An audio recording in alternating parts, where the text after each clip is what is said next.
Hello and welcome back to the beginning of semester 2. Let's take a couple minutes and introduce our first topic and going through unit 7. And let's talk about kinetic theory. Also talking about temperature today. And then there'll be a worksheet for you guys to do, and that will be our day. So let's go ahead and take a look, just kind of starting off with unit 7, which is states of matter. And so states of matter, by that I mean solid, liquid, gas. That's the majority of the time we're going to talk about is solid, liquids, and gases. Spending a lot of time talking about gases in this particular unit. So background information before we get started too much is this whole idea of what is kinetic theory of matter. And so you may hear those words and think, oh, kinetic, that means moving, if you've heard that before. Moving theory of matter. So in essence, all matter, which is just something that has mass and volume, is composed of tiny little particles, in which we've figured out to know that these are atoms or molecules, and they're moving. So depending upon how much they're moving will determine if it's a solid, liquid, or gas. So all matter is composed of tiny particles in constant motion, so they're always moving. Even a solid is also going to be moving, just not visible to us typically. The amount of motion is proportional to the temperature. So in essence, the more those particles are moving, the higher the temperature. So increased temperature means increased particle motion. So if you're looking at something like a solid, the particles are going to be relatively closely packed together. They're going to be like vibrating back and forth. They're not going to be moving freely compared to a liquid, which they're going to be connected to each other, but they're going to be moving freely around, versus a gas. They are going to be moving freely away from each other. And so this whole idea of the fact that matter is composed of tiny particles and their constant motion, that is the kinetic theory of matter. And so as a portion of this and as an introduction to the kinetic theory of matter, I wanted to go through the idea of temperature. And so temperature is a measure of how hot or cold an object is compared to another object, and that is temperature. So there's 3 different scales that we'll use. We'll use Fahrenheit, Celsius, Kelvin. And looking at this, here are the 3 different scales that we're going to be looking at. We're going to be looking at Fahrenheit, which you may be more familiar with. Celsius is what we typically use in science and most of the world. And then Kelvin. And Kelvin and Celsius are related. So you'll notice, and we'll learn, that 1 degree Celsius, that amount of heat or energy movement is equal to 1 Kelvin. So and looking at this, 1 Kelvin, if you increase the temperature by 1 Kelvin, that's just like increasing the temperature by 1 degree Celsius. If you increase the temperature by 1 degree Celsius, that is not the same as increasing by 1 degree Fahrenheit. 1 degree Celsius is a bigger unit of energy or increased temperature than 1 degree Fahrenheit. A couple other things to note here in looking at these 3 different scales is the fact that water boils at 212 degrees Fahrenheit, 100 degrees Celsius, and 373.15 Kelvin. The highest recorded temperature in the United States, 134 degrees, 56.7 degrees Celsius, and then 330 Kelvin. So notice when you say Kelvin, you don't say degrees Kelvin, it's just Kelvin. Another thing, freezing point of water is 32 degrees Fahrenheit, 0 degrees Celsius, 273.15 Kelvin. So one thing to notice here is, how did Celsius get started? Well, Celsius is dependent upon water. So it's the temperature scale that is kind of looks at water for its basis, in the sense that when water boils, it's 100 degrees. When water freezes, it's 100 degrees. We have the Fahrenheit scale, which water boils at 212 degrees Fahrenheit and freezes at 32 degrees Fahrenheit. Just a kind of little side note, where did Fahrenheit came from? Well, it's named after the scientist Fahrenheit, but the idea is, he said that the 100 degrees Fahrenheit is basically our temperature, like human body temperature, and then 0 degrees Fahrenheit is the idea of like the lowest temperature that he could have gotten at that particular time by mixing ice and salt. So that's just kind of like a little background information, but our main goal here is to do and figure out how can we convert between Celsius, Kelvin, and Fahrenheit. So let's take a look at it.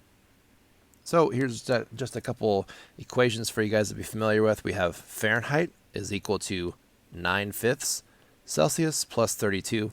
So if you're given a number like, oh, it's 40 degrees Celsius, you can plug this in here and determine what the Fahrenheit was.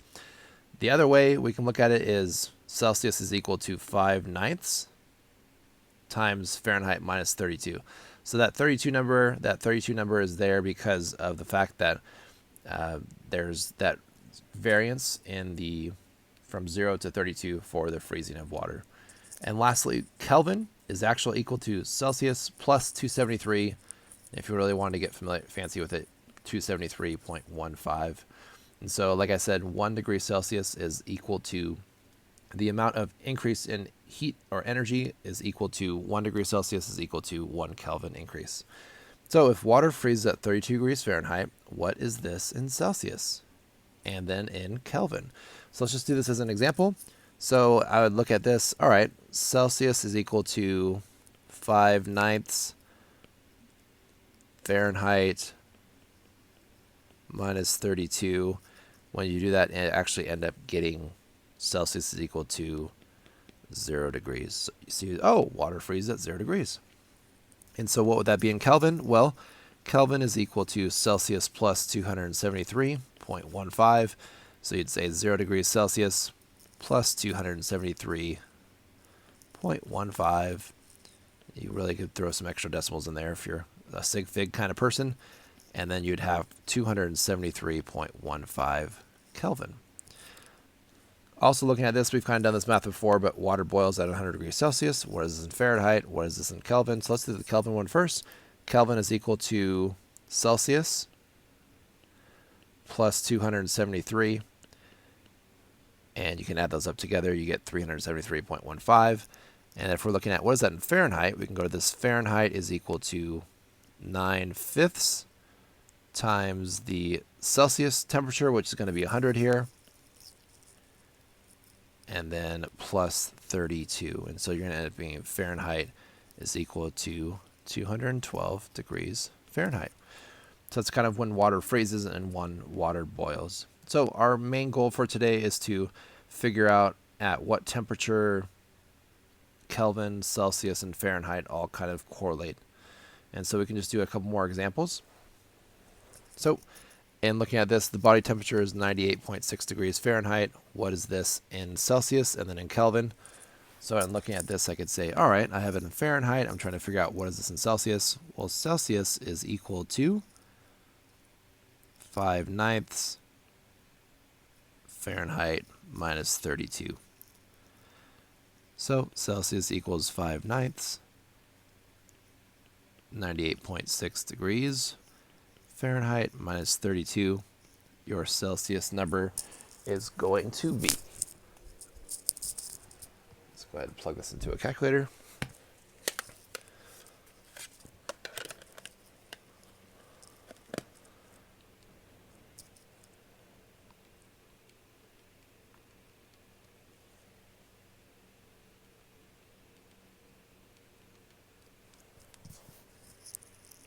.37 degrees Celsius. And then how do you get that into Kelvin? You could just take the Celsius. Fahrenheit is equal to Celsius plus 273.15. So Fahrenheit would be equal to 37 degrees Celsius plus 273.15. I'm sorry, I should say Kelvin. Kelvin is equal to those two numbers added up together.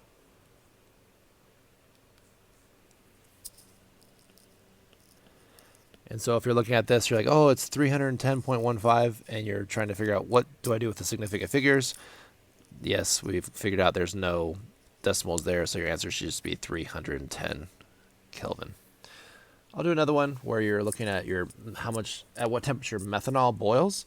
So the methanol boils at 75 degrees Celsius. Let's figure out what that is in Kelvin. Kelvin is equal to Celsius plus 273.15.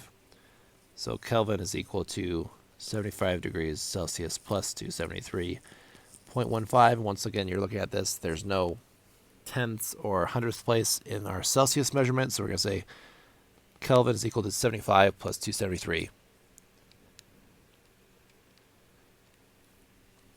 It's going to be 348 Kelvin. And then lastly, we'll kind of take a look at what is Fahrenheit. Well, 9/5 of Celsius plus 32. So Fahrenheit is equal to 9/5 times 75 degrees Celsius plus 32.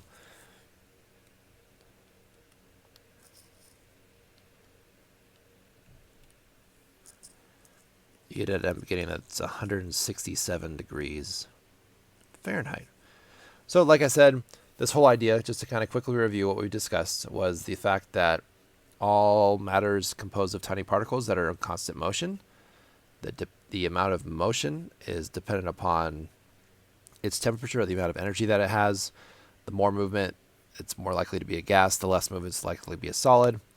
And then we can kind of compare these movements or these energies and this temperature, looking at these three different scales of Fahrenheit, Celsius, and Kelvin. And then we can convert between those three. Very exciting.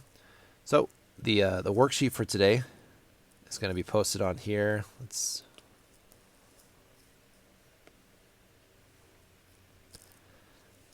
kind of going through. I just have this question up here. What feature do Kelvin and Celsius scales have in common? Well, their unit for 1 degree Celsius is the same amount of heat or energy increase for every 1 Kelvin. And then you can kind of just look at these different scales based on the slides that we just went through. Last question I didn't necessarily answer, so let me just go through this. It says, which temperature scales are absolute? What does absolute mean? Why aren't there other scales also called absolute? So just to kind of let you know, absolute scale is a scale that has a 0 at absolute 0. This is not my best description here, but what is absolute 0? Absolute 0 is where there is no motion of particles. And so, like we said, with the kinetic theory of matter, is you have motion of particles, they're always moving. However, you can get something so cold that the particles are no longer moving at all, not even vibrating back and forth, and that temperature is called absolute 0. And the only absolute scale on here that we discussed today is Kelvin. So when you have 0 Kelvin, that is absolute 0. That is the only scale, the three that we discussed today, that is considered an absolute scale. All right, the rest is just on here for you guys to kind of practice. And then give it a shot with this one. And let me know if you have any questions.